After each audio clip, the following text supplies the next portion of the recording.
Let there be fear. লেখা আছে, আমি সেভাবেই শুরু করতে চাই। প্রথম স্টোরিটাই একটা ইমেল দিয়ে। আমি একটু আগে বলছিলাম যে সাবিত একটা ইমেল পাঠিয়েছে, এবং প্রথম স্টোরিটাই ইমেল দিয়ে। আমি বিশ্বাস করি যে এই ঘটনাটি আপনাদের ভালো লাগবে। যেভাবে লেখা আছে আমি সেভাবেই পড়ছি। ঘুরে ঘুরে ঘটনা কালেক্ট করা আমার প্যাশনের মধ্যে পড়ে। আমার বন্ধুদের মাঝে আমার এই বিষয়টি প্রায় সকলেরই জানা।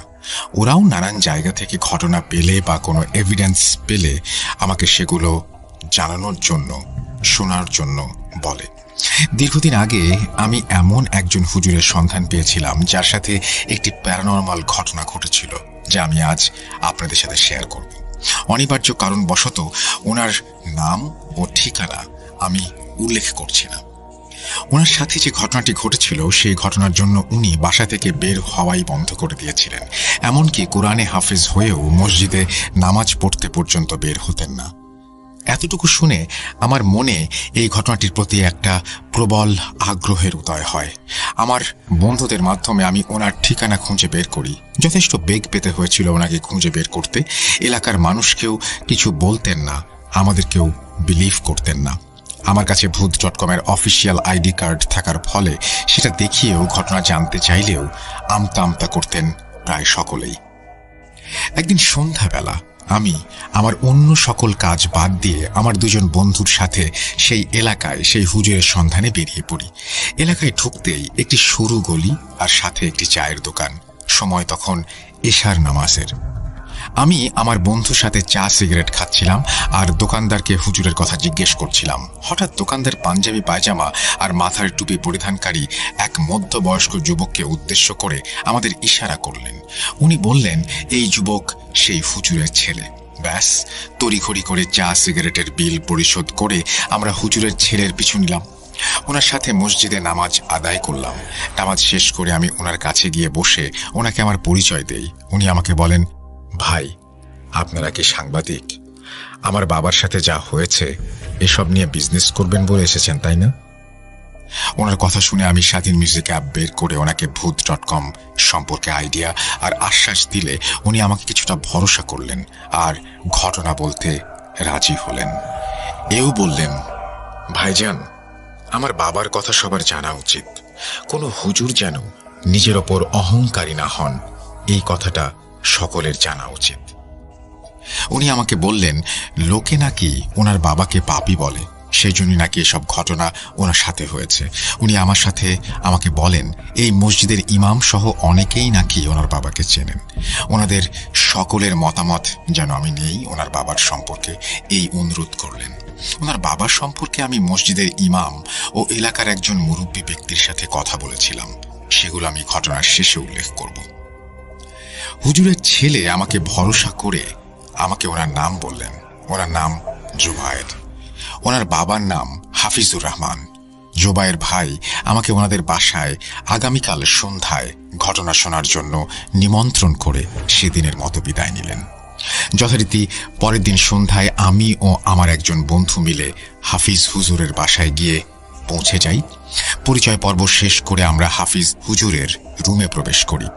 রুমের জানালায় পর্দা দেয়া আর বড় করে পর্দার ওপর আল্লাহু লেখা। রুমে আগরবাতি জ্বলছে, মোবাইলে কোরআন তেলাওয়াত চলছে। জুবায়ের ভাই রুমে গোলাপ জল ছিটিয়ে দিলেন আর জায়নামাজের ওপর আমাদের বসতে দিলেন। উনি বললেন, আমি আব্বুকে সব বলেছি আপনাদের কথা, আব্বুই আপনাদের সবকিছু বলবেন, আমি বাইরে যাচ্ছি। জুবায়ের ভাই বাইরে যেতেই রুমে একজন বৃদ্ধ ব্যক্তির প্রবেশ। আমাদের সালাম দিয়ে উনি আমাদের সামনে থাকা জায়নামাজে বসে পড়লেন আর বলতে শুরু করলেন ওনার জীবন কাহিনী। হাফিজুর রহমান তার ঘটনা উনি যেভাবে আমাদের বলেছিলেন সেভাবেই লিখছি। অনিচ্ছাকৃত ভুল ত্রুটির জন্য ক্ষমা প্রার্থী। বলছেন হাফিজুর রহমান।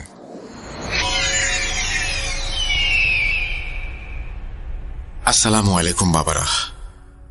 আল্লাহর রহমতে হাফিজি লাইনে পড়া শেষ করে আমি আমার সংসার জীবন ও কাজ নিয়ে খুবই ভালো দিন কাটাচ্ছিলাম। কিন্তু ভালো থাকার পর যে অন্ধকারে নেমে আসে সে কথা যেন আমি ভুলে গিয়েছিলাম। আমি পেশায় একজন মুয়াজ্জিন ছিলাম। এবং বালক বয়স থেকেই কবিরাজি দীক্ষা নিয়েছিলাম আমার দাদাজানের কাছে। মোটামুটি বেশ ভালোই জ্ঞান অর্জন করেছিলাম আমি। অনেক কথাই তো হলো, এবার আসি সেখানে যেখান থেকে আমি বুঝতে পারলাম যে আমার জীবন আর আগের মতো নেই। সব আনন্দ খুশি যেন কালো ছায়ায় ঢেকে পড়েছে। সেদিন ছিল 26 জিলহজ, হিজরি 1436, অর্থাৎ 9 অক্টোবর 2015। আসরের নামাজের পরে আমাদের কাছে একজন মধ্যবয়স্ক ব্যক্তি আসেন এবং বলেন, আপনি তো মুয়াজ্জিন সাহেব, তাই না? হুজুর, আমার ছেলেটাকে সাহায্য করেন, ওর উপরে শয়তানি ছায়া পড়েছে। হঠাৎ এই কথা শুনে আমি কিছুটা থতমত খেয়ে যাই আর ওনাকে শান্ত করে সম্পূর্ণ ঘটনা বলতে বলি। উনি বললেন, ওনার ছেলে রাতে ঘুমায় না, সারা রাত জেগে কেমন যেন আওয়াজ করে কথা বলে, বারবার আসবে, আসতে দে, এই তো আসছে, এমন টাইপের কথা বলে। বেশিরভাগ কথাই আরবিতে বলে, কিন্তু আরবির অক্ষর জ্ঞান ছাড়া বাক্য গঠন তার জানা ছিল না। এছাড়াও ওনার বাসায় নাকি এক ব্যক্তিকেই একই সময়ে কয়েক জায়গায় দেখতে পাওয়া যায়। ওনার কাজে বরকত কমে গেছে, ব্যবসায় আয় নেই, পারিবারিক অসুস্থতা আরও বিভিন্ন সমস্যা লেগেই আছে। এতটুকু শুনতে শুনতে মাগরিবের আজানের সময় হয়ে যায়। আমি আজান দিতে যাবার আগে ওনাকে বলে যাই যে মাগরিবের পরে আমি ওনার বাসায় যাব। উনি খুশি হন আর আমার সাথেই নামাজ আদায় করেন। সন্ধ্যা তখন পার হয়েছে। আমি নামাজ ও হাতের কাজ শেষ করি আর সেই ব্যক্তির সাথে দেখা করি। সেই আগন্তুক ব্যক্তির নাম ছিল শহীদ। মসজিদ থেকে বের হয়ে প্রায় 25 মিনিটের রাস্তা। ওনার বাসার সামনে পৌঁছাতেই আমার কেমন যেন প্রচুর অস্থির লাগছিল। মনে হচ্ছিল আমি যেই কাজটা করতে এখানে এসেছি সেই কাজটা বোধহয় আমি করতে পারবো না, আর আমি বোধহয় খুব বড় ধোঁকার শিকার হতে চলেছি। এমন অনেকবার হয়েছে, কিন্তু নিজের ওপর আস্থা রেখে আমি শহীদ ভাইয়ের সাথে ওনার ঘরে প্রবেশ করি। নাস্তা শেষ করে আমি ওনার ছেলের ঘরে প্রবেশ করি। ওনার ছেলে আমাকে দেখে মিটিমিটি হাসলো আর বলল, আপনি কয় নাম্বার জানেন? আমি এর মানে জিজ্ঞেস করলে শহীদ ভাই আমাকে বললেন, আমার আগে আরো 6 জন হুজুর ওনার ছেলের চিকিৎসা করতে এসেছেন, কিন্তু ছেলের সাথে দেখা করার পরদিন কেউ আর কাজ করতে রাজি হননি। ওনাদের ফোন করলে ওনারা ক্ষমা চাইতেন আর বলতেন এই কাজ ওনাদের সাধ্যের বাইরে। আমি এত কিছু না ভেবে ছেলেকে তার নাম জিজ্ঞেস করি। সে কিছু উদাসীন হয়ে ক্ষীণ স্বরে বলল, আমার অনেক অনেক যুগে নানান নামে পরিচিত আমি। হ্যাঁ, তুই কিন্তু আমাকে চিনিস। আমি কথাগুলোর মানে কিছুই বুঝলাম না, আর কথা না বাড়িয়ে আমি রুকাইয়া আয়াত পড়া শুরু করি মনে মনে। আমি আয়াত পড়া শুরু করতেই ছেলেটা আমার হাত ধরে ফেলে আর বলে, হুজুর, আয়াত পড়বেন না, আর এখানেই থামুন। আমি শুরুতে ভেবেছিলাম ছেলেটা বোধহয় অতি প্রাকৃত সিনেমাগুলো দেখে অভিনয় করছে, কিন্তু আমার মনে মনে আয়াত পড়া সে বুঝে ফেলল কিভাবে? আমি নিশ্চিত হলাম যে এই ছেলে কোনো শয়তানের কয়েদে বন্দী হয়ে আছে, যে শয়তানের কোনো ভয় নেই। আমি আয়াত পড়া আবার শুরু করলে ছেলেটা আমাকে বলে, হুজুর, আপনি চাইলে আমাদের দলে আসতে পারবেন। কিভাবে জানেন? ঘুম বাদ দিয়ে দিন। শয়তান হচ্ছে এমন এক সত্তা যে ঘুমায় না, সর্বদা সজাগ। বেশি না, 1 সপ্তাহ ঘুম বাদ দিয়ে দিন, আপনি আমাদের একজন হয়ে যাবেন। আমি আস্তাগফিরুল্লাহ বলে ছেলেটার হাতের কনিষ্ঠাঙ্গুলি চেপে ধরে রুকাইয়ার আয়াত পড়া শুরু করলে সে হঠাৎ আমার কামড় দিয়ে বসে। আমি ব্যথায় যন্ত্রণায় তাকে ছেড়ে দেই। রুম থেকে বেরিয়ে এসে ছেলের বাবাকে জিজ্ঞেস করি, কবে থেকে এই অবস্থা? উনি আমাকে বলেন, প্রায় 4 মাস। আমি বিষয়টা দেখছি বলে ওনাকে বিদায় জানাই সেদিনের মতো। ওনার বাসা থেকে বের হয়ে আসার পর রাস্তায় হাঁটতে লাগলাম। হঠাৎ দেখলাম একটা সাপ আমার সামনে যাচ্ছে। রাস্তা অন্ধকার, রাস্তায় প্রচুর ভাঙাচোরা, যে কোনো সময় পা হড়কে পড়ে যেতাম, কিন্তু আমি পা একবারের জন্য কোনো কিছুতে আটকে ফেলিনি। আলোময় রাস্তায় আসতেই সাপটা আমার দিকে তাকিয়ে না বোধক মাথা নাড়িয়ে কোথায় যেন চলে গেল। সেদিন রাতে নামাজ শেষ করে আমি বাসায় ফিরে আসি। রাতের বেলা খেতে বসতেই আমার মোবাইলে আমার গ্রামের বাড়ি থেকে একটা কল আসে। ফোন ধরতে জানতে পারলাম যে 1.5 ঘন্টা আগে আমার গ্রামের বাড়ির গোয়ালে আগুন লেগে যায় আর আমার গরুগুলো মারা যায়। আমি ফোন রাখতেই আমার বাসার দরজায় আমার ছেলের আওয়াজ শুনতে পাই, আর দরজা খুলে দেখি সে একজনের কাঁধের সাহায্য নিয়ে দাঁড়িয়ে আছে। কি হয়েছে জিজ্ঞেস করতে সে বলল, ঘণ্টাখানেক আগে সে রাস্তা হেঁটে বাড়ি ফিরছিল, হঠাৎ একটা মোটর সাইকেল নিয়ন্ত্রণ হারিয়ে আমার ছেলেকে পেছন থেকে ধাক্কা দেয় আর তার পায়ের পাতায় উঠে যায়। কি ভাবছেন? কাকতালীয় ঘটনা? কাকতালীয় হলে হয়তো ভালোই হতো। আসলে এগুলো ছিল সতর্ক বার্তা আমার জন্য, যেন শহীদ ভাইয়ের ছেলের মামলায় আমি যেন না জড়াই, না হলে অন্য কিছুও হতে পারে যে আমাকে শেষ করতে চায়। আমি বুঝতে পেরেছিলাম এই কাজ সেই শয়তানের, যে মানুষের মাঝে লুকিয়ে মানুষেরই অনিষ্ট করে। বাসার কাউকে আমি এই বিষয়টা বুঝতে দেইনি। সেই শয়তানের ওপর প্রতিশোধ নেবার জন্য আমি ব্যাকুল হয়ে যাই। কিন্তু জানেন, এই লড়াই কোনো সাধারণ লড়াই নয়। এমন শক্তির বিরুদ্ধে লড়াই যাকে না চোখে দেখা যায় আর না তাকে ছোঁয়া যায়। বেশিরভাগ সময়ে আমাদের দাম্ভিকতা এই লড়াইগুলো আমাদের হারিয়ে দেয়।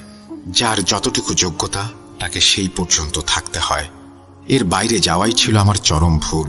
আমি যেন বিদ্যমান কবিরাজ ছিলাম, তাও কিন্তু নয়। কোনো প্রাতিষ্ঠানিক শিক্ষাও আমার ছিল না। আমার দাদাজানের কাছ থেকে প্রাথমিক জ্ঞান নিয়ে বাকিটুকু নিজে পড়াশোনা করে আর কাজের মাধ্যমে অর্জন করা, এতটুকুই।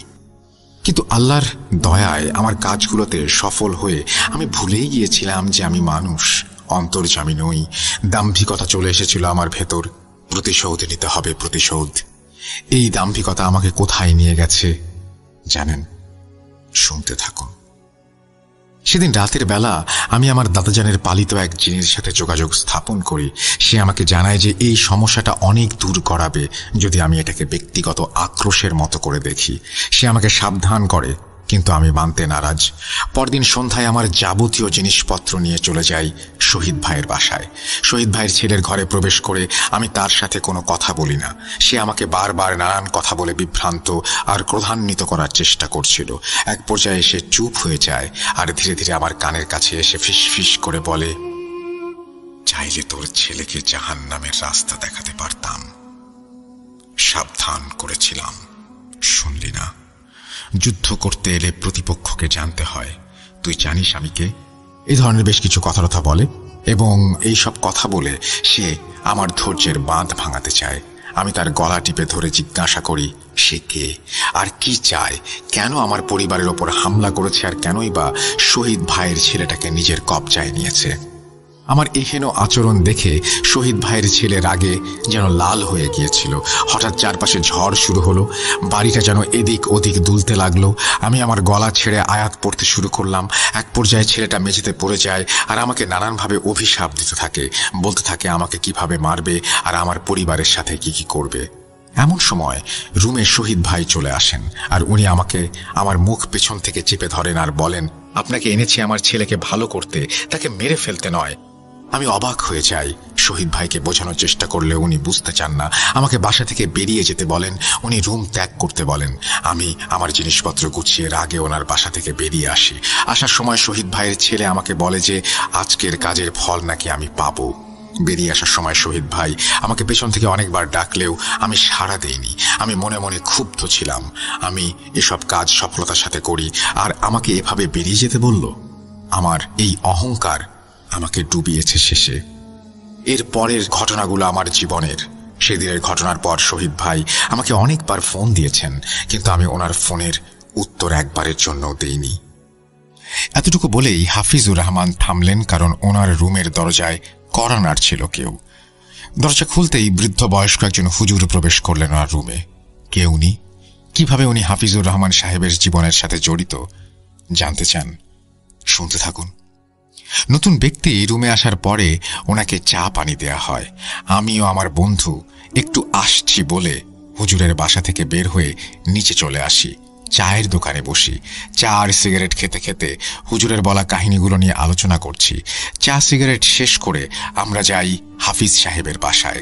আমাদের বসিয়ে উনি এবার ওনার জীবন কাহিনী বলা শুরু করেন। আরও একবার বলছেন, হাফিজুর রহমান, সেদিনের পর যেন জীবন আর স্বাভাবিক ছিল না আমার। আপনাদের কিছু ঘটনা বলি ধীরে ধীরে, যেগুলো আমাকে পাগল করে দিচ্ছিল।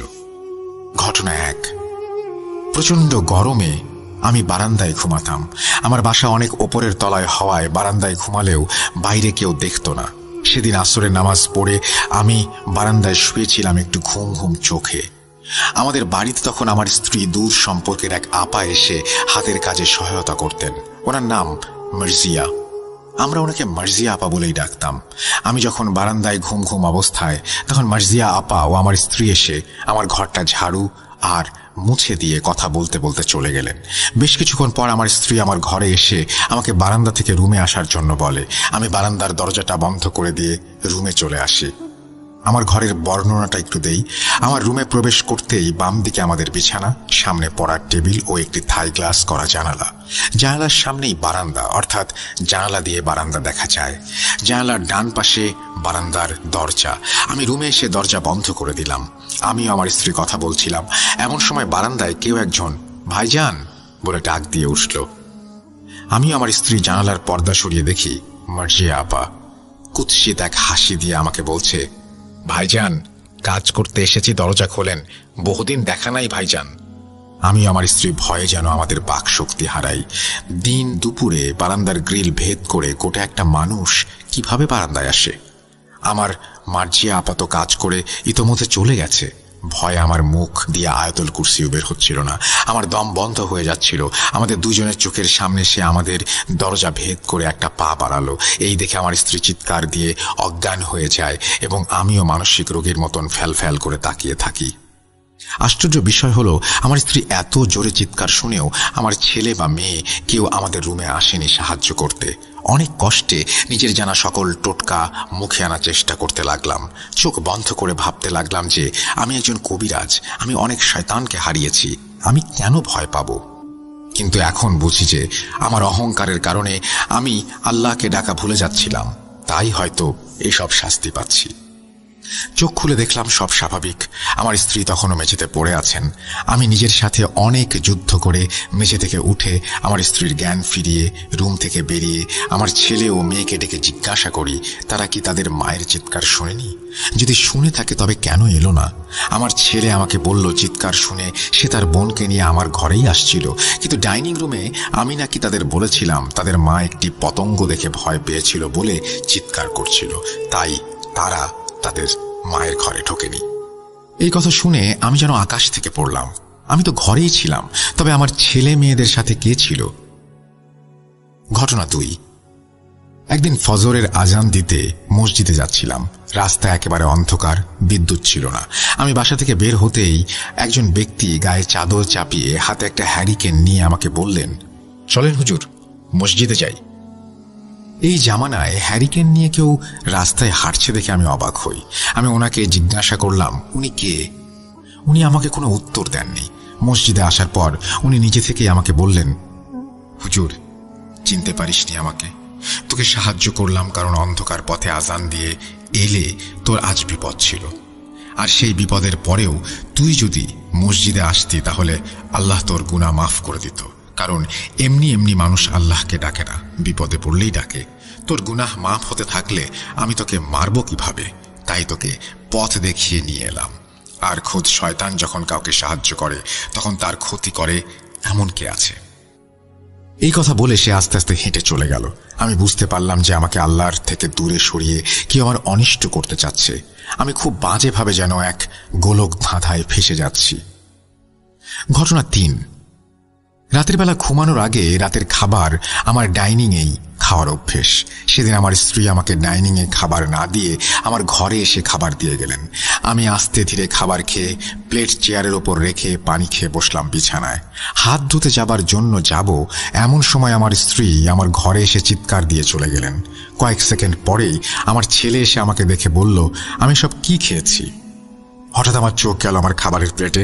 সেখানে ছিল মাছ মুরগির ভেতর থাকা সেই সব অংশ যেগুলো খাওয়া কোনো মানুষের পক্ষে সম্ভব নয়। আমার খাবার ছিল পচা গলা রক্ত। আমি বমি করে দিতে চাইলাম, মাথা তুলতেই দেখলাম আমার ছেলের পেছনে দাঁড়িয়ে আমার স্ত্রী হাসছে। আমি বুঝতে পারলাম আমার স্ত্রী শয়তানের কবজায় চলে গেছে। আমি সেদিন সবকিছু আমার ছেলেকে জানাই আর বলি যে তাদের মায়ের রুকাইয়া করতে হবে জলদি। আমার ছেলে শুরুতে রাজি না হলেও আমার দেয়া প্রমাণগুলোকে মানা করতে পারেনি বিধায় সে রাজি হয়ে যায়। আমি মসজিদ থেকে আমার দরকারি জিনিসপত্র নিয়ে আসতে চলে গেলাম আমার ছেলেকে বাসায় রেখে। সেদিন বাসায় ফিরে আমি যা দেখলাম সেই দৃশ্য কোনো সুস্থ মস্তিষ্কের মানুষ দেখতে চাইবে না। আমি দেখলাম আমার ছেলে রুমের কোনায় অজ্ঞান হয়ে পড়ে আছে, আমার স্ত্রী বিছানার সাথে বাঁধা, আর আমি আরো দেখলাম যে আমি নিজেই আমার স্ত্রী রুকাইয়া করছি, কিন্তু আমার মুখের একটা কথাও আরবি ছিল না। বেদ দিয়ে আঘাত করতে করতে আমি রূপী সেই শয়তান আমার স্ত্রীর শরীর থেকে রক্ত অবধি বের করে দিচ্ছিল। হঠাৎ সেই শয়তান আমাকে দেখে একগাল হেসে আমার দিকে ধেয়ে আসলো। এরপর আমার আর কিছু মনে নেই। আমার জ্ঞান ফিরতে আমি দেখলাম আমার ছেলে প্রচন্ড ক্রোধে আমার দিকে তাকিয়ে আছে আর তার মায়ের পাশে বসে আছে। আমার ছেলে রুম থেকে বের হয়ে তার বোনকে রুমে পাঠিয়ে দেয়। আমার মেয়েটা আমার স্ত্রীর শরীরে ব্যান্ডেজ করে দিচ্ছিল। আমার স্ত্রী আমাকে দেখে ফুঁপিয়ে ফুঁপিয়ে কাঁদছিল।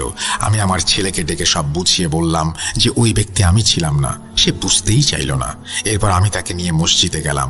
একজন খাদেমকে ডেকে আমার ছেলেকে জানাতে বললাম যে আমি একটু আগে মসজিদে ছিলাম কিনা। খাদেম বলল, ভাইজান, আল্লাহর রাস্তায় আসেন, আবার বউকে মেরে একটু আগেই বুক ফুলিয়ে বলে গেলেন যে এখন এসে আবার জিজ্ঞেস করছেন একটু আগে কোথায় ছিলেন। আমি ও আমার ছেলে এবার দুজনেই বুঝলাম কেউ একজন আমার রূপ ধারণ করে আমার সম্মান নষ্ট করে আমাকে শেষ করে দিতে চাইছে। এরপর আমি লজ্জায় মসজিদে যাওয়া বন্ধ করে দেই। আমি আমার পরিবার বুঝলেই কি হবে, মানুষ তো আর বুঝবে না যে আমি নির্দোষ। এভাবে আস্তে আস্তে আমি অন্ধকারে তলিয়ে যাচ্ছিলাম। আমার কিছুই মনে থাকতো না।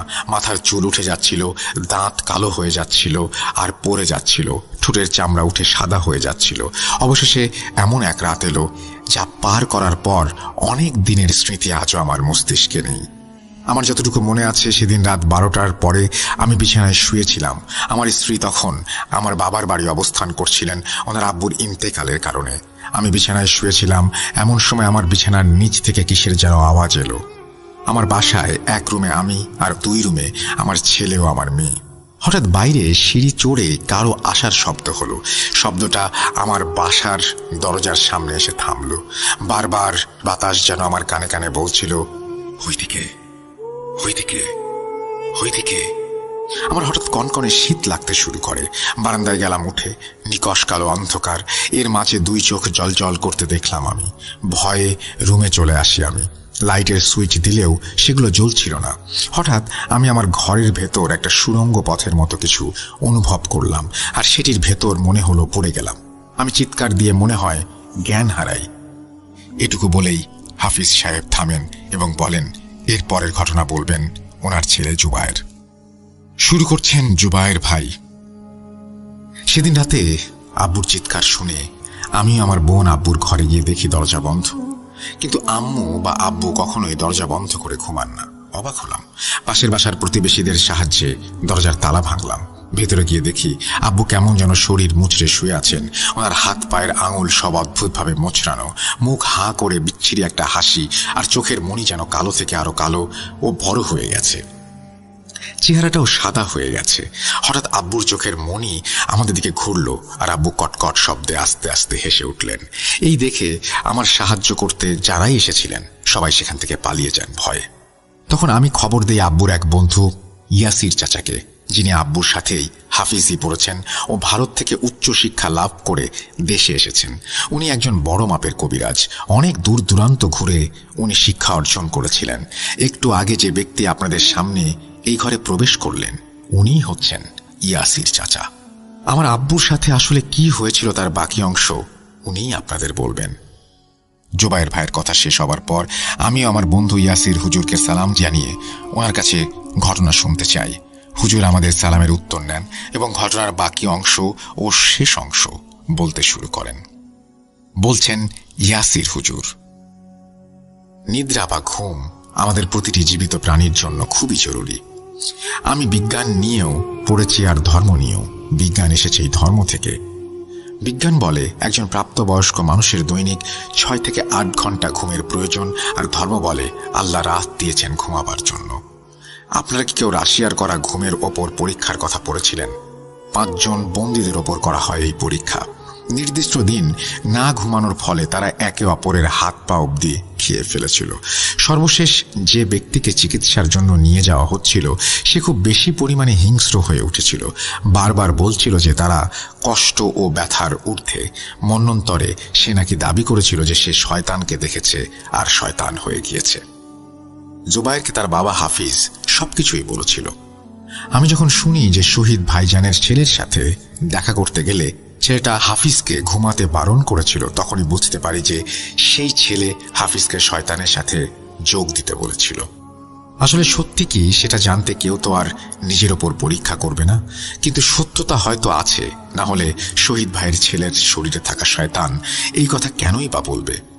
যুগে যুগে মানুষ সফলতা পেয়ে নিজেকে মহাপুরুষ ভাবতে শুরু করে আর আল্লাহকে ভুলে যায়, আর ওনাদের পতন করে আল্লাহ বুঝিয়ে দেন যে শুকরিয়া আদায় যারা করেন না তাদের পরিণাম কি হয়। আল্লাহ সর্বদা বিরাজমান এটা বোঝাতেও মাঝে মাঝে কিছু নিদর্শন স্থাপন করেন। যেমন এখানে হয়তো বোঝাচ্ছেন যে একজন কুরআনে হাফেজ ও কবিরাজ যে অনেক জ্ঞানী, তাকেই যদি শয়তান ধরতে পারে, তবে আমরা যারা নামাজ কালাম পড়ি না, রোজা রমজান করি না বা আল্লাহকে মনেও করি না, তাদের কি হতে পারে। যাই হোক, হাফিজের ক্ষেত্রে হয়তো তাই হয়েছে। অনেক কবিরাজই আছেন যারা নিজেদের সফলতা নিয়ে দম্ভ করেন আর ভুলে যান যে সবকিছু আল্লাহর ইচ্ছা মতো হয় আর আমরা উসিলা মাত্র। হাফিজ তার জীবনে একটি কাজের কথা জুবায়েরকে বলেছিল অনেক গর্ব করে, যেখানে নাকি সে শয়তানকে বলেছিল যে আল্লাহ আজ তোকে বাঁচাতে পারবে না।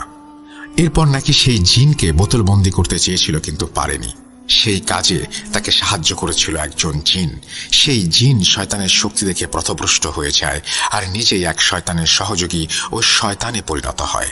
এটা আমরা কিভাবে জানলাম জানেন? হাফিজ সুস্থ হবার পর নিজেই আমাদের বলেছে যে এই সেই শয়তান যে একসময় তার সাহায্যকারী ছিল, যার নাম হাফিজের মনে নেই আর সে মনে করতেও পারে না। কেন পারে না সেটা একটু পরে জানতে পারবেন। সেই পথভ্রষ্ট শয়তান এরপর নিজের কাজ করতে শুরু করে। শয়তানের ক্ষমতা বোঝাবার জন্য শয়তানের সাথে লড়াই করে এমন বান্দাদেরই ক্ষতি করতে উদ্ধত হয়। তার জানা মতে যারা শয়তানের ধোঁকা থেকে মুক্তি পেতে সাহায্য করতে পারে তাদেরকে আস্তে আস্তে সরিয়ে দেওয়ার কাজে সে হাত দেয়। সেই হিসেবে তার পুরাতন বন্ধু হাফিজুর রহমানকেই সরিয়ে দেবার কাজ শুরু করে সে। শহীদ ভাইয়ের ছেলে শুধুমাত্র একটি উসিলা। বাকি কথা জানার জন্য আমি সেদিন হাফিজ সাহেবের ওপর রুকাইয়া করি। আয়াত পড়তে পড়তে তাকে কষ্ট দিতে থাকি। এক পর্যায়ে সে জানায় যে সে নিজেই নাকি শয়তানের ভাইয়ের ছেলের মাধ্যমে শহীদ ভাইকে হাফিজের কথা বলেছে। অনেকদিন একসাথে ছিল বিধায় হাফিজ যেন তাকে চিনতে না পারে, সেই জন্য তার এই ছলনা। সেদিন রাতে ফেরার সময় হাফিজের সামনে একটা সাপ সব সময় ছিল। সেই সাপ নাকি সেই শয়তানই ছিল। এবড়ো থেবড়ো রাস্তায় হাফিজ পড়ে যেন না যায় আর তার মুখ থেকে যেন কষ্ট পেয়ে আল্লাহ বের না হয়, সেজন্য সে হাফিজকে সেদিন পথে কোনো বিপদে পড়তে দেয়নি। কত চালাক আর ধোঁকাবাজ এই শয়তান। সেদিন রাতে আমরা শহীদ ভাইকে ফোন করেছিলাম। উনি বলেছেন যে হাফিজ তার ছেলেকে রুকাইয়া করার সময় হঠাৎ রুম থেকে বেরিয়ে চলে যায় আর কখনো ফিরে আসেনি এবং ফোন করলেও ধরেনি। হাফিজ চলে যাবার পর নাকি শহীদ ভাইয়ের ছেলে সুস্থ হয়ে গিয়েছিল। সেজন্য ধন্যবাদ জানাতে শহীদ ভাই হাফিজকে ফোন করেছিলেন বহুবার। কিন্তু হাফিজের ভাষ্যমতে কি ছিল জানেন? হাফিজ বলেছিল যে শহীদ ভাই নাকি তাকে ঘর থেকে বেরিয়ে যেতে বলেছিল। এর মানে এই শয়তান খুব নিপুণভাবে যে কোনো রূপ ধারণ করতে পারে এবং বিভ্রান্ত করতে পারে। সবকিছু জানার পর আমি বুঝতে পারি একে ছাড়ানো মুশকিল হবে, কারণ সে হাফিজকে খুব ভালো করেই চেনে। 2 দিন পরে আমি আমার কাজ শুরু করি। আমার সাথে 2 জন বিজ্ঞ ব্যক্তিও ছিলেন এই কাজে। মাগরিবের নামাজ পড়ে আল্লাহর নাম নিয়ে 3 জন প্রবেশ করি হাফিজের ঘরে। কোনো কথা না বলে আমরা আয়াত পড়তে থাকি। আয়াত পড়তে পড়তে কিছু জিনিস দিয়ে হাফিজের শরীর ঝাড়তে থাকি। ওর মুখ দিয়ে গ্যাজেলা বের হতে শুরু করে। হঠাৎ নড়াচড়া থামিয়ে দিয়ে সে বলল, অসম্ভব, আমাকে মেরে ফেললেও আমি ওকে ছাড়ব না। হঠাৎ দেখলাম আমি তো হাফিজের রুকাইয়া করছি না, বিছানায় তো হাফিজের ছেলে জুবায়ের। সে ব্যথায় কষ্টে কাতরাচ্ছে। আমরা 3 জন তার হাতের বাঁধন খুলে দেই। সে আমাদের ধাক্কা দিয়ে চলে যায় রুমের বাইরে। রুমের বাইরে এসে আমরা দেখি যে সোফার উপর জুবায়ের বসে আছে। আমাদের দেখে সে জিজ্ঞাসা করল, হুজুর, কাজ হয়েছে? আব্বু কেমন আছেন? আমি আমার জীবনে এমন শয়তান কখনো দেখিনি। এভাবে কিভাবে সে ধোঁকা দিচ্ছে সেটিও বুঝতে পারছিলাম না। হাফিজই বা কোথায়? আমরা 3 জন আর জুবায়ের মিলে হাফিজকে খুঁজতে যাই। আশ্চর্যজনকভাবে হাফিজকে আমরা তার ঘরেই বাঁধা অবস্থায় তারই বিছানায় খুঁজে পাই। আমি বুঝতে পারি এই শয়তানের জাত হলো সিলাত, যারা মানুষের চেহারা নকল করে ধোঁকা দেয়। হাফিজের জ্ঞান ফিরিয়ে আমি তার কাছ থেকে সেই শয়তানের নাম জানতে চাই, কিন্তু হাফিজ মানসিক রোগীর মতো আমার দিকে ফ্যাল ফ্যাল করে তাকিয়ে থাকে। আমি ভাবি যে নামটা জানতে পারলে হয়তো সহজেই কাবু করতে পারতাম শয়তানটাকে। পারলাম না। এটুকু বলে ইয়াসির হুজুর আর জুবায়ের আমাদের নিয়ে বাইরে চলে এলেন। হাফিজ সাহেবকে ঘরের ভেতর রেখেই ইয়াসির হুজুর আমাদের বললেন, আপনারা কি জানেন হাফিজের যে 2টা মেয়ে ছিল?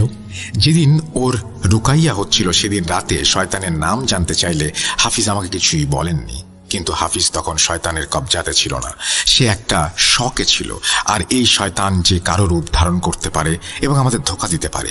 জোবায়ের তার কবজায় আছে দেখে হাফিজের মেয়ে তার কবজায় দেখিয়ে ধোঁকা দিতে পারে। তাই আমরা বুঝতে পারছিলাম না এই শয়তান আসলে কার শরীরে ছিল। কিন্তু হঠাৎ যা হলো তাতে আমাদের সবার ধারণা পাল্টে যায়। হঠাৎ হাফিজের বড় মেয়ের ঘর থেকে কটকট করে হাসির আওয়াজ ভেসে আসলো, আর রুম থেকে কর্কশ কণ্ঠে ভেসে আসছিল, যাচ্ছি, কিন্তু মেয়েটাকে সাথে নিয়ে যাচ্ছি। এতদিন এই মেয়ের শরীরে বাস করেছে, কেউ বুঝতেও পারলি না। তোরা দুর্বল, মরবি তোরা। আমি আবার আসবো, হাফিজের কাছে রোজ আসবো, হাফিজের মাথায় থাকবো, আর ওকে কষ্ট পেয়ে আল্লাহ বলতে দিব না। আল্লাহকেও ভুলে গেলে তবে ওকে মারবো। প্রতিজ্ঞা করলাম ওকে আমি আমার বশ করে রাখবো।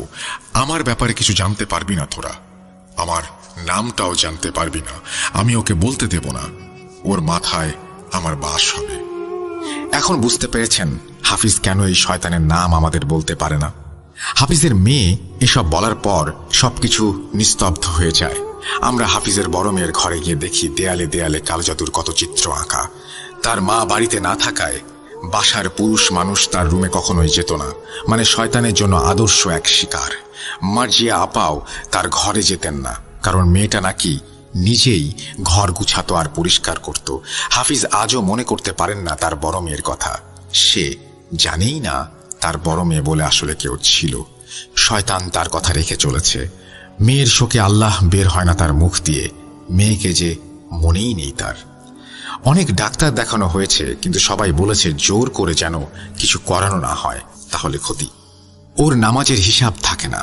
জোবায়ের নামাজের সময় হলে বলে দেয় ও কোরআনের হাফেজ, একটা সূরাও বলতে পারে না। হয়তো অহংকারের সাজা পাচ্ছে। ওর মেয়েটাও আর ফিরে আসেনি। যদিও আসে তো কবে আসবে কেউ জানে না। বদনাম হবে জন্য সবাইকে বলা হয়েছে মেয়ের বিয়ে হয়ে গিয়েছে। এদিকে এলাকার লোকে তাকে ছিছি করে, কারণ ওই যে নিজের স্ত্রীকে মারধরের খবর। শয়তান ওর রূপ নিয়ে ওর নাম খারাপ করার জন্য স্ত্রীকে মারার কথা বলে বুক ফুলিয়ে বলেছে। এজন্য জোবায়ের তার বাবাকে নিয়ে নামাজ পড়তেও বের হয় না, যদি কেউ সেই মারধরের কথা বলে আর মেয়ের কথা জিজ্ঞেস করে এই ভয়ে। কিভাবে জীবন বদলে যায়। আমি এই মসজিদের ইমাম। জোবায়ের তোমাকে বলেছিল 2-1 জনের সাথে কথা বলার জন্য, যে হাফিজ কেমন ব্যক্তি সেটা জানার জন্য। আমি একজন যে আগে থেকে ওকে চিনি। আর যদি কারো সাথে চাও কথা বলতে পারো। হাফিজ আর ভালো নাই। তার মেয়ে কোথায় আছে কেউ জানে না। দোয়া করবা তোমরা হাফিজ ও তার মেয়ের জন্য। আমি তো শুরু থেকেই সবই দেখছি, দোয়া ছাড়া আর কি বা করব। ইয়াসির হুজুরের কথা শেষ করতেই জোবায়ের ভাই ছলছল চোখে আমাদের নিয়ে বাসার নিচে এলেন। কাঁদো কাঁদো কণ্ঠে বললেন ওনার বড় বোনের কথা। উনি আপুকে অনেক মনে করেন, খোঁজেন, কষ্ট পান। কোথায় আছেন, কিভাবে আছেন কেউ জানে না। এই ঘটনাটি জোবায়ের ভাই আমাকে সবার সাথে শেয়ার করতে বলেছেন, যেন সফলতা, অহংকার ও দাম্ভিকতায় বশবর্তী হয়ে আমরা কেউ আল্লাহকে ভুলে না যাই, নিজেকে যেন বদলে না ফেলি। হয়তো তার বাবার এসব ভুলের মাসুল আজ তার পরিবার সহ সবাই দিচ্ছে। পরবর্তীতে এই ঘটনা কোথায় গিয়ে দাঁড়াবে তা কেউ জানে না। এরপর আমিও আমার বন্ধু মসজিদের একজন বৃদ্ধ খাদেমের কাছ থেকে এই ঘটনাটি ভেরিফাই করতে যাই। যেহেতু উনি অনেক বৃদ্ধ, সেহেতু উনি হয়তো বলতে পারবেন ভেবেই ওনার কাছে এই বিষয়ে জানতে চাই। উনি বলেন হাফিজ সাহেব খুব হাসি খুশি আর খুব ভালো মানুষ ছিলেন। ওনার সাথে খুব খারাপ কিছু হয়েছিল বলেই উনি ওনার স্ত্রীকে আঘাত করেছিলেন, কিন্তু উনি মানুষ নাকি ভালো। বলে রাখা ভালো যে শয়তান হাফিজ সাহেবের রূপ নিয়ে এসে সবাইকে জানিয়েছিল যে হাফিজ সাহেব ওনার স্ত্রীকে আঘাত করেছেন। সেজন্য অনেকেই হাফিজ সাহেবকে নিয়ে কটু কথা বলে। উনি আর আজান দেন না, নামাজ পড়ান না, মসজিদে ওনাকে দেখা যায় না বলে অনেকেই ওনাকে পাপীও বলে। কিন্তু যারা আগে থেকে ওনাকে চেনেন তারা ওনাকে ভালো বই খারাপ বলেন না। প্রিয় শ্রোতা বন্ধুরা, কি মনে হয় আপনাদের, হাফিজ সাহেবের মেয়ে কি আদৌ ফিরে আসবেন? এই ঘটনাটির মাধ্যমে যে মেসেজ হাফিজ সাহেবের পরিবার আমাদের দিয়েছেন সেটি হলো অহংকার করে যেন আল্লাহকে আমরা ভুলে না চাই। আল্লাহ সকলকে হিদায়াত দান করুন, আমিন। এই ছিল আপনাদের জন্য আমার আজকের পাঠানো উপহার। সবাইকে ধন্যবাদ কষ্ট করে ঘটনাটি শোনার জন্য। রাসেল ভাইকেও কষ্ট করে সময় নিয়ে ঘটনাটি পড়ার জন্য ধন্যবাদ। প্রিয় লিসেনার্স, আশা করি আপনারা সবাই যে যেখানে আছেন সুস্থ এবং নিরাপদে আছেন। সাথে ভূত.com এর সঞ্চালক রাসেল ভাইকেও জানাচ্ছি আন্তরিক ভালোবাসা ও শ্রদ্ধা। ভূত.com এমন একটি প্ল্যাটফর্ম যেখানে অনেকে তাদের নিজের জীবনে ঘটে যাওয়া অদ্ভুত এবং লোমহর্ষক ঘটনা সবার মাঝে শেয়ার করেন এবং অনেকে উপভোগ করেন, অনেকে আবার ভয়ও পান। কেউ বিশ্বাস করেন, আবার কেউ বিশ্বাস করেন না।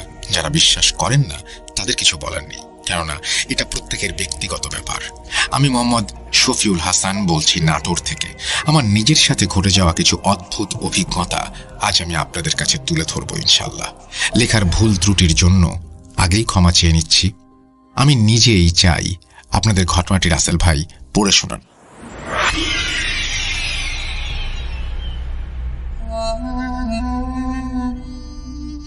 সময়টা 2014। সেমিস্টার ফাইনাল পরীক্ষা দিয়ে বাসায় বসেছিলাম। ভাবলাম এই সময়টা ব্যয় না করে আল্লাহর রাস্তায় কাটানো যাক। ক্লাস 8 থেকে আমি ধর্মীয় রীতিনীতিতে অভ্যস্ত, তাই সুযোগ পেলেই বিভিন্ন মাহফিল ও তাবলিগে সময় লাগানোর অভ্যেস করি। আমি আমার জমানো কিছু টাকা ও বাসা থেকে কিছু টাকা নিয়ে ঢাকার উদ্দেশ্যে রওনা দিলাম। গন্তব্য কাকরাইল মসজিদ। রাতের বাস ছিল, তাই ফজরের আগ দিয়ে কাকরাইল মসজিদে পৌঁছে যাই। নামাজের পর বয়ান হলো। আমি অপেক্ষা করছিলাম তশকিলের জন্য। তশকিলটা মূলত কারা কারা জামাতে যেতে চায় তাদের নাম লেখাই আর কি। আমি একটি বিদেশি জামাতে নাম লিখালাম। জামাতটি ছিল থাইল্যান্ডের জামাত এবং তারা অলরেডি রোক, যে স্থানে জামাত পরিচালিত হয় তাকে রোক বলে, অর্থাৎ রোকে পৌঁছে গিয়েছিল। আমাদের রোক পড়েছিল যশোরে। আমি এবং আমাদের সাথে এক সাথী ভাই জামাতের মুতারজিম হিসেবে সে রাতেই ঢাকা থেকে যশোরের উদ্দেশ্যে রওনা দেই। পরদিন ফজরের ওয়াক্তে আমরা যশোরের মারকাজ মসজিদে যাই এবং সেখান থেকে আমরা আমাদের জামাতে পৌঁছাই। বিদেশি জামাতের সময় লাগানো এটাই আমার প্রথম ছিল, তাই তাদের কথা বুঝতে কিছুটা সমস্যা হচ্ছিল। অনেকেই ভালোভাবে ইংরেজি বলতে পারতেন না, আর তাছাড়া আমি নিজেও ইংরেজিতে ফ্লুয়েন্ট ছিলাম না। কিছুদিন পর আমাদের রোগ পড়ে গ্রাম অঞ্চলে। জায়গাটার নাম আমার মনে নেই, তবে সেখানে একটি মাজার ছিল এবং মাজার প্রাঙ্গণে বহু বছর পুরনো সব বটগাছ দিয়ে ভর্তি।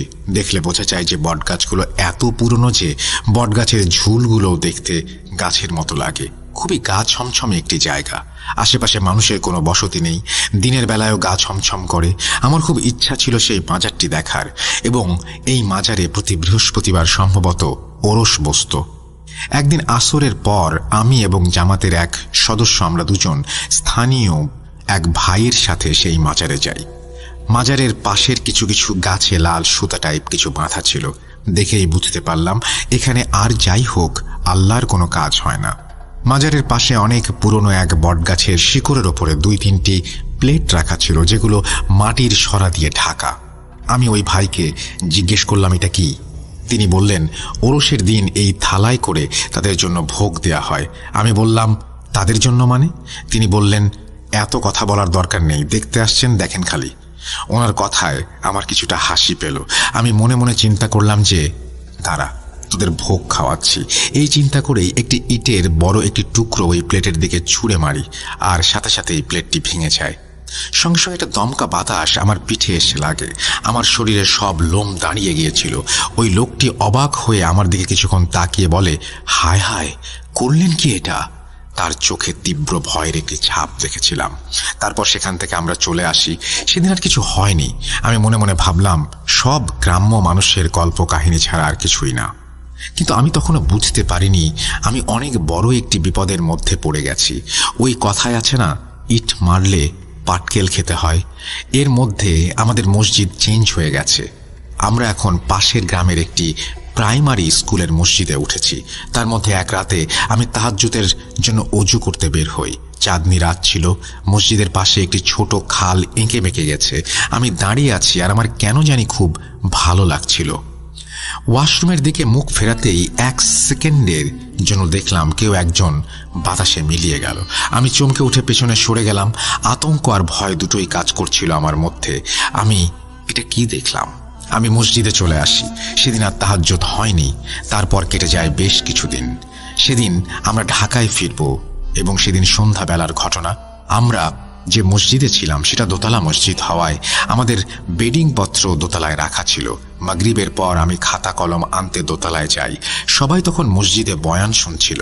আমি আমার ব্যাগ থেকে খাতা আর কলম বের করার সময় অনুভব করলাম আমার ঘাড়ে কেউ নিঃশ্বাস ফেলছে এবং ফিসফিস করে বলল, কত দূর যাবি? আমি আসবো। আমি এদিক ওদিক তাকিয়ে কাউকেই দেখতে পেলাম না। একটা অজানা ভয় আমার মনে ঢুকে গেল। শির দ্বারা ঠান্ডা প্রবাহের স্রোত অনুভব করলাম। আমার তখন মাজারের কথা মনে পড়ে গেল। আমি দুয়ে দুয়ে চার মেলাতে চেষ্টা করি, কিন্তু এখন আর কি বা করার আছে। বাসায় আসার পর ভুলতে বসেছিলাম এই ঘটনাগুলো, কিন্তু একদিন সেদিনের ঘটনা আমার আবার সব মনে করিয়ে দেয়। আমি এশার নামাজ পড়ে বাসায় এসেছি। আমার বাসা থেকে মসজিদ 10 মিনিটের পায়ে হাঁটা রাস্তা। প্রতিদিন রাস্তায় কাউকে না কাউকে পেয়েই যাই, কিন্তু সেদিন রাস্তা ছিল একদম ফাঁকা। আকাশ মেঘলা ছিল আর মাঝে মাঝে বিদ্যুৎ চমকাচ্ছিল। সেই সাথে এলাকায় বিদ্যুৎ ছিল না। রাস্তা দিয়ে অন্ধকার। যেহেতু পরিচিত রাস্তা, সেহেতু অন্ধকার থাকুক আর আলো থাকুক, রাস্তা চিনতে তো কোনো সমস্যা হওয়ার কথা না। কিন্তু আমি হাঁটছি তো হাঁটছি, আমার পথ কেন যেন শেষ হচ্ছে না। বিদ্যুতের আলোয় দেখি আমি কিছুক্ষণ আগে যে জায়গা পার করেছি এখনো সেই জায়গা পার করছি। আমি বুঝতে পারলাম আমার সাথে খারাপ কিছু ঘটছে। আমি উচ্চস্বরে বলে উঠি, আল্লাহু লা ইলাহা ইল্লাহু আল হাইয়ুল কাইয়ুম। আমি আমার বাসার গলিতে প্রবেশ করি আর পেছন থেকে প্রচণ্ড এক ধাক্কায় আমি এক দেয়ালের সাথে আছড়ে পড়ি। আমার মাথার বাম পাশে ভালোই আঘাত লাগে। আমি এদিক ওদিক তাকিয়ে কাউকেই দেখতে পেলাম না। বাসায় এসে শরীয়ত উল্লাহ ভাইকে ফোন করে সব জানাই। বলে রাখা ভালো, উনি কাদের মৌলানা সাহেবের ছোট ছেলে, তিনিও আলেম। আপনারা অনেকেই হয়তো কাদের মৌলানা সাহেবের ঘটনা শুনেছেন, যেটা ভূত.com-এ 129 নম্বর এপিসোডে শেয়ার করা হয়েছে। যাই হোক, তিনি আমাকে একটা আমল দেন এবং বলেন প্রতি নামাজের পর যেন আয়াতুল কুরসি ও 4 কুল পড়ে শরীর বন্ধ করে রাখি। কিছুদিন পর কোনো সমস্যা হয়নি। আমি ভাবলাম হয়তো এই উপদ্রব থেকে মুক্তি পেলাম। এরপর বেশ কিছুদিন পরে শবে বরাতের রাত, মসজিদের থেকে রাত 11টার দিকে বাসায় এসে খাওয়া দাওয়া করে নফল কিছু নামাজ পড়তে শুরু করেছি। আমি আমার রুমের দরজা লাগিয়ে রাখতাম। আমি নামাজ পড়ছি, আমি রুমের ভেতর বাজে একটা গন্ধ পেলাম। যেহেতু রুমের দরজা লাগানো ছিল সেহেতু ভেতরে কোনো কিছুর প্রবেশ অসম্ভব ছিল। আমি রুখে তো যাব, ঠিক তখনই কেউ পেছন থেকে প্রচণ্ড জোরে আমাকে জড়িয়ে ধরল। এত জোরে জড়িয়ে ধরল যে আমি শ্বাস নিতে পারছিলাম না, চিৎকার করতে পারছিলাম না। আমার মনে হচ্ছিল আমি আজ গা বন্ধ করতে ভুলে গেছি। আমি আয়াতুল কুরসি পাঠ করব, কিন্তু সেটাও পারছিলাম না। আসলে এইরকম সিচুয়েশনে সেন্স ধরে রাখাই কঠিন। আমি মনের খেয়ালেই ইয়া হাইয়ু ইয়া কাইয়ুম বলতে লাগলাম। আমার শরীর কিছুটা হালকা হতে লাগলো। আমি বুঝতে পারলাম আমাকে যে জড়িয়ে ধরেছিল সে সরে গেল। ঘরের এক কোনায় জমাট এক অন্ধকারের রূপ নিয়ে বিকটভাবে হাসতে লাগলো আর বলতে লাগলো, এর পরের একটা সুযোগ তোর পরিবারকে তোর লাশ দেখাবে। আমি আর চাপ নিতে পারলাম না। আমি জ্ঞান হারাই। আমার জ্ঞান ফেরে সকালে আম্মুর ধাক্কা নিতে। আমি দরজা খুলে আম্মুকে জড়িয়ে ধরে কেঁদে ফেলি এবং আমার সাথে এতদিন ধরে যা যা হয়েছে সব খুলে বলি। আম্মু আমাকে বলে, তুমি শরীয়ত উল্লাহর সাথে বড় কোনো হুজুরের কাছে যাও। সেদিন বিকেলে আমি শরীয়ত উল্লাহ ভাইয়ের সাথে ঝিনাপাড়া পীর সাহেবের সাথে দেখা করি। তিনি আমাকে এশার নামাজের পর আসতে বলেন। আমরা এশার নামাজ শেষ করে হুজুরের সাথে দেখা করলে তিনি আমাকে সব খুলে বলতে বলেন এবং আমি প্রথম থেকে হুজুরকে সবকিছু বলি। হুজুর আমার কথা শুনে আমাকে 1 বোতল পানি দেন, যেটা তদবির করা ছিল, এবং বলেন প্রতিদিন রাতে ঘুমানোর আগে যেন 1 ঢোক করে পানি খাই। হুজুরের দেয়া পানি পান করে কিছুদিন ভালো ছিলাম, কিন্তু একদিন রাতে আমার সাথে যা ঘটে তা সব ব্যাখ্যাকে হার মানিয়ে দেয়। আমি রাতে ফ্রেশ হয়ে হুজুরের দেয়া পানি পান করে বিছানায় যাই এবং মোবাইল টিপতে টিপতে একসময় ঘুমিয়ে যাই। মাঝরাতে আমার ঘুম ভাঙে তীব্র এক বাতাসে এবং আমি দেখি আমার ঠিক ওপরে বিভৎস আর্ধপচা এক লাশ শূন্যে ভাসমান, যেটার তীব্র গন্ধ আমি টের পাচ্ছিলাম। আমার নড়াচড়ার কোনো ক্ষমতা ছিল না। আমি অনেক কষ্টে আল্লাহু বলে একটা চিৎকার দেই এবং সেই লাশটি বিকৃত একটি হাসি দিয়ে আমার রুমের দরজার কাছে গিয়ে বাতাসে মিলিয়ে যায়। আর সাথে সাথে প্রচণ্ড শব্দে আমার রুমের দরজা খুলে যায়। দরজা খোলার শব্দে পাশের রুম থেকে আমার আম্মা চলে আসেন আমাকে দেখার জন্য আমি ঠিক আছি কিনা। সেদিন আমি আর একা ঘুমাতে পারি না। সারা রাত আমি আর আম্মু জেগেই কাটিয়ে দিয়েছি। সকালে আম্মু আবার হুজুরের সাথে দেখা করতে বলেন। আমি ও শরীয়তুল্লাহ ভাইকে সাথে নিয়ে হুজুরের কাছে যাই। আমরা হুজুরের ঘরে আছি। হুজুর ঘরে প্রবেশ করে আমার কপালে কিছুক্ষণ হাত রেখে বললেন, কাফেরটাকে নিয়ে আসার ব্যবস্থা করতে হবে। তারপর হুজুর আমাকে জায়নামাজে বসতে বলেন এবং হুজুর বিড়বিড় করে কিছু আয়াত তেলাওয়াত করেন। যখন আয়াত তেলাওয়াত করছিলেন তখন আমার প্রচন্ড শরীরে ব্যথা শুরু হয়। তারপর আমার আর কিছু মনে নেই। বাকিটা আমি শুনি শরীয়তুল্লাহ ভাইয়ের কাছ থেকে। তিনি আমাকে বলেন, তোমার শরীরে যখন জিন ভর করে তখন তুমি বিশ্রী ভাষায় হুজুরকে গালাগালি করতে থাকো। তখন জিনটি বলে, আমি মিগাই, আমি এই ছেলেকে না নিয়ে যাব না। হুজুর বললেন, সে তোর কি ক্ষতি করেছে যে তুই তাকে নিয়ে যেতে চাস? তখন এই জিনটি বলে, ও আমার ভোগ নষ্ট করেছে, আমি তাকে সাজা না দিয়ে যাব না। হুজুর বলেন, সে বুঝে করেনি এমনটা, আর তুই যদি ওকে ছেড়ে না যেতে চাস তোকে আমি বন্দী করব। জিনটি বলে, আমি যেতে পারি, তবে আমাকে একটা খাসি ভোগ দিতে হবে। হুজুর বলেন, তোকে দেয়া হবে, তবে তুই আর কোনো ক্ষতি করতে পারবি না। তখন জিনটি রাজি হয়। খাসিটা কিভাবে ভোগ দিতে হবে জিজ্ঞেস করলে জিনটি বলে, তাদের আঙিনায় রাত 11:10 খাসিটি যেন বেঁধে রাখা হয়, আর এই কাজটি এই ছেলেকেই করতে হবে। খাসিটি বাঁধার পর সেখানে কোনো মানুষ থাকা যাবে না। হুজুর তখন জিনের সব কথা মেনে নেয় এবং আমি অচেতন হয়ে জায়নামাজে লুটিয়ে পড়ি। আমি এতক্ষণ সব কথা শুনে থ হয়ে যাই। আমি চিন্তা করতে থাকি কি থেকে কি হয়ে গেল। আমি তখন আমার ভাইকে প্রশ্ন করলাম, আচ্ছা হুজুর যদি জিনকে বন্দি করতে পারতেন তবে কেন তাকে ছেড়ে দিলেন? উত্তরে শরীয়ত উল্লাহ ভাই বললেন, হুজুর যদি এই জিনকে বন্দি করতেন তবে এর পরিবার তোমাকে শেষ করে দিত।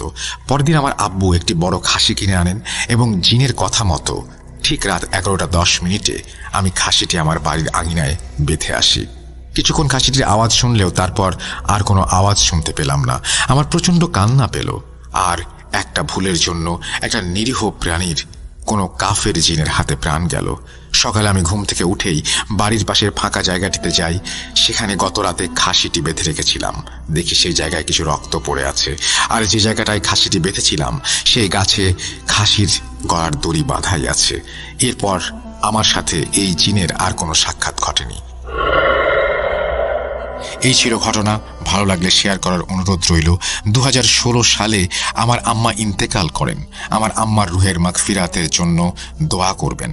সেই সাথে রাসেল ভাই এবং ভূত.com-এর সকল মডারেটরদের জানাই সালাম, যারা আমাদের জন্য দিনরাত অক্লান্ত পরিশ্রম করছেন সুন্দর ঘটনা উপহার দেওয়ার জন্য। আল্লাহ হাফেজ। মোহাম্মদ শফিউল হাসান, কানাইখালী, নাটোর। ঘটনাটি আমার আম্মা এবং দাদির মুখ থেকে শুনেছি। ঘটনাটি হচ্ছে, মেয়েটির নাম সাবিনা। সাবিনাকে ডাকতাম বগি বলে। বগি মানে সাদা বক। ওর গায়ের রং ছিল সাদা, দেখতে অনেকটা ইউরোপিয়ানদের মতো। ওর নাম বগি হওয়ার পেছনে রয়েছে একটি ব্যতিক্রমী ঘটনা। আমি স্পর্শ আহমেদ। আমার বাড়ি টাঙ্গাইল জেলার মধুপুর থানার নাম বললেই সবাই চিনবেন, এবং মধুপুর থানার অন্তর্গত একটি গ্রামে বর্তমানে একটি প্রাইভেট ফার্মে আমি জব করছি। প্রথমে আমার পাড়ার বর্ণনা দিচ্ছি। আমার গ্রাম বড় হওয়ার কারণে কয়েকটি পাড়ায় বিভক্ত করা হয়েছে: পূর্ব পাড়া, পশ্চিম পাড়া, মধ্য পাড়া, দক্ষিণ পাড়া। আমাদের পাড়ার উত্তর পাশে আড়াআড়ি জঙ্গল। পাড়ার পূর্ব দিকে পুকুর, পুকুরের পূর্ব দিকে 3টি বাড়ি, এরপর ধান ক্ষেত, ধানের ক্ষেতের পর বিল, বিলটি এখনো আছে। আমার বয়স তখন 3 বছর। 1999 সাল। মেয়েটি ছিল প্রতিবেশী চাচাতো বোন। ওর বাবা পেশায় ছিল মাঝি। কাকার নাম করিম।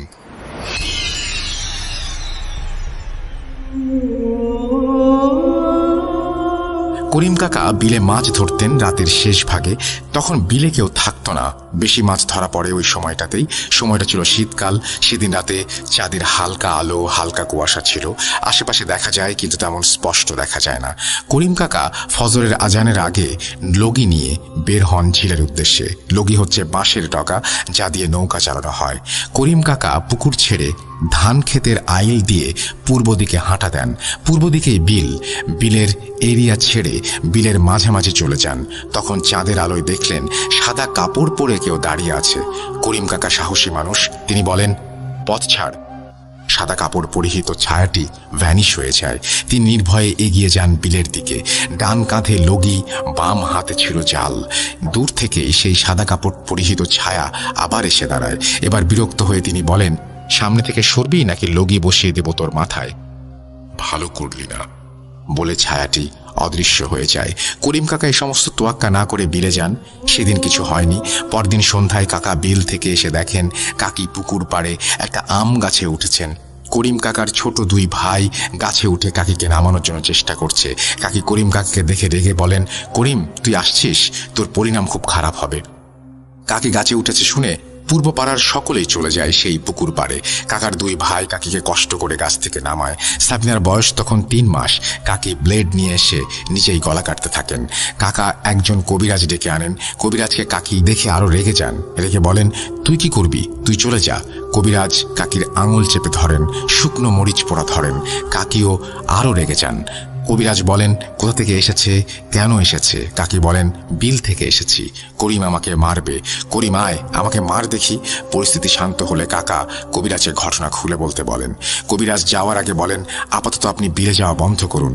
আপনার ঘরে 3 মাসের মেয়ে রয়েছে, আপনার ক্ষতি করবে, নয়তো আপনার পরিবারের ক্ষতি করবে। করিম কাকা কবিরাজের কথা মেনে নিয়ে বিলে যাওয়া বন্ধ করেন। এই ঘটনার পর থেকে পাড়ার কেউ সন্ধ্যার পর বাইরে যান না। বাইরে কাজ থাকলেও সন্ধ্যার আগে শেষ করে বাড়ি ফিরে আসেন। ঘটনা সবে শুরু। করিম কাকা বাড়িতে থাকেন, এখন বিলে যান না। করিম কাকার ছোট বোন মারিয়া ফুপু সেদিন বাড়িতে আসেন সাবিনাকে দেখার জন্য। মারিয়া ফুপু সাবিনাকে দেখে 2 টাকার একটি নোট দিয়ে দেন সাবিনার হাতে। 1999 সালে 2 টাকা মানে অনেক কিছু। এরপর সন্ধ্যায় সেই রাতের খাবার খেয়ে শুয়ে পড়েন। রাত আনুমানিক 9টা-10টা হবে। তখন মারিয়া ফুপুর জামাই জামাল ফুপা তিনি আসেন। জামাল ফুপা তখন টেম্পু চালাতেন। সে সময় যার নিজের টেম্পু ছিল তাকেই সবাই ধনী হিসেবে অন্যরকম সম্মান করত। ওই টেম্পু ছিল জামাল ফুপার নিজের। এরকম বলতে পারেন ওই পরিবারে জামাল ফুপার অন্যরকম সম্মান ছিল। তিনি যা বলতেন সবাই তাই মানত। করিম কাকা নাকি সাবিনাকে নিয়ে শুয়ে আছে।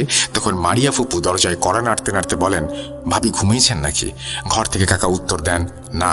তিনি প্রশ্ন করেন, এত রাতে কিছু বলবি নাকি জামালের কিছু হয়েছে?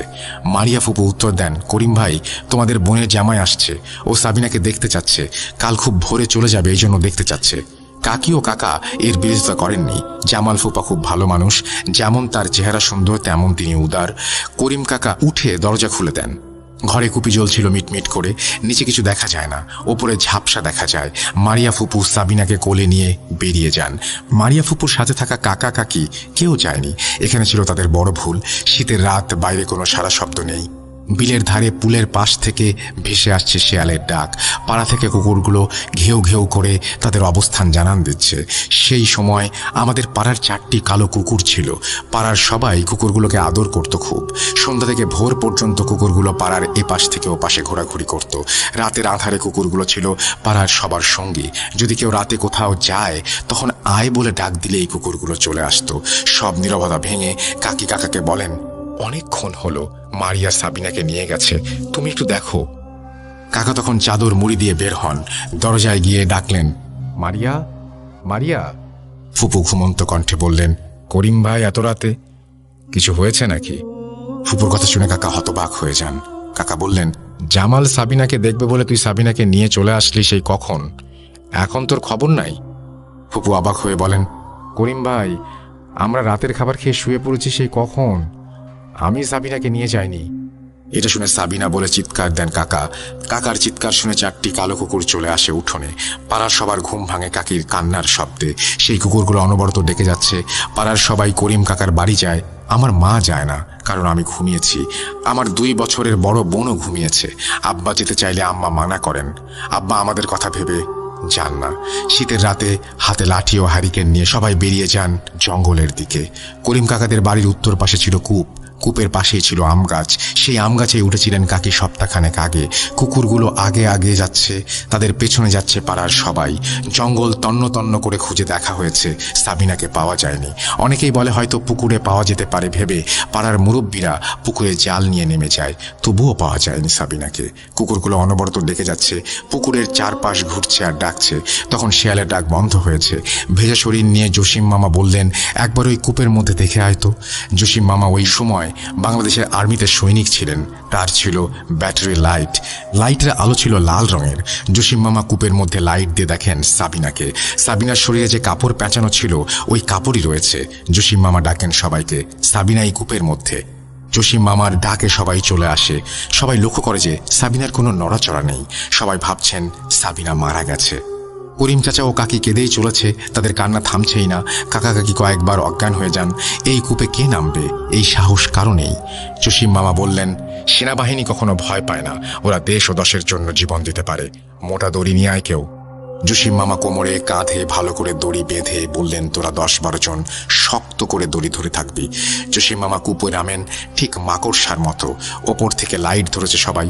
জসিম মামা সেই আলোতে দেখে নির্দেশনা দিচ্ছেন, ওই তো, এই যে তোরা শক্ত করে দড়ি ধরে রাখিস। জসিম মামা সাবিনাকে 2 হাতে তুলে নেন।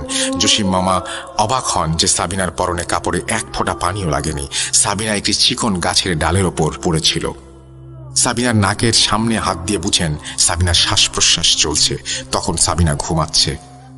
পরদিন সকালে একজন আলেমকে ডেকে নিয়ে আসা হয়। আলেম কাকা বলেন, আপনি শেষ রাতে বিলে যাবার সময় যাকে দেখতে পেয়েছিলেন সেটি ছিল মেছু শয়তান। আপনি তাকে মারতে চেয়েছিলেন বলে সে রেগে যায়। সে সাবিনার বড় ক্ষতি করতে পারত, কিন্তু সাবিনা অবুঝ শিশু বলে ক্ষতি করেনি। তবু একটু সাবধানে থাকবেন, রাতে বিলে যাওয়া বন্ধ করুন। আমাদের সেই জসিম মামা 2 বছর আগে মারা যান। তার আত্মার মাগফিরাত কামনা করছি। সাবিনা এখন এক ছেলের মা। ওকে আমরা বগি বলতাম। আমরা বলতাম, ওই কূপের পানিতে চুবানি খেয়ে তুই সাদা বকের মতো হয়েছিস। সকলের জন্য শুভকামনা। আল্লাহ।